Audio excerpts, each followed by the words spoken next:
ചന്ദ്രനിലൊരു വീടായാലോ? തള്ളല്ല, സംഭവം യാഥാർത്ഥ്യമാണ്.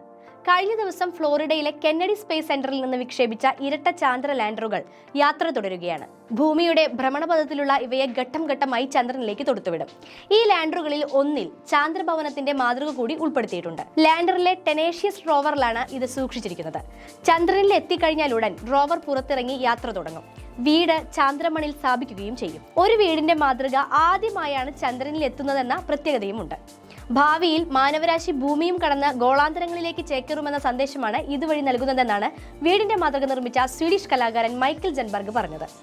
ആർട്ടമസ് ദൗത്യങ്ങളുടെ തുടർച്ചയായി 2040ഓടെ സ്ഥിരവാസ കേന്ദ്രം ചന്ദ്രനിൽ സ്ഥാപിക്കാൻ നാസ ലക്ഷ്യമിടുന്നുണ്ട്. ചന്ദ്രനിലെ മണ്ണായ റിഗോലിത്, പാറകൾ തുടങ്ങിയവ ഉപയോഗിച്ച് കോൺക്രീറ്റ് എന്ന ആശയമാണ് അവർ മുന്നോട്ട് വയ്ക്കുന്നത്. 2035-ൽ ചന്ദ്രന്റെ മറുപുറത്ത് ദക്ഷിണ ധ്രുവത്തിനടുത്ത് കേന്ദ്രം സ്ഥാപിക്കാൻ ചൈനയും ലക്ഷ്യം വെക്കുന്നു. റഷ്യയുടെ സഹകരണവും ഉണ്ടാകും. ഇരു രാജ്യങ്ങളും ചേർന്ന് 2050ഓടെ അന്താരാഷ്ട്ര ചാന്ദ്ര റിസർച്ച് സ്റ്റേഷൻ സ്ഥാപിക്കാനും പദ്ധതിയുണ്ട്. മുട്ടയുടെ ആകൃതിയിലുള്ള ചാന്ദ്ര വീടുകളുടെ രൂപകൽപ്പനയും നടന്നുവരികയാണ്. എന്തായാലും ചന്ദ്രനിൽ വാസയോഗ്യമായ കേന്ദ്രങ്ങൾ നിർമ്മിക്കാനുള്ള ശ്രമങ്ങൾ വിവിധ ബഹിരാകാശ ഏജൻസികൾ തുടങ്ങിക്കഴിഞ്ഞു. വരും വർഷങ്ങളിൽ ഈ മേഖലയിലെ അത്ഭുതങ്ങൾക്കായി കാത്തിരിക്കാം.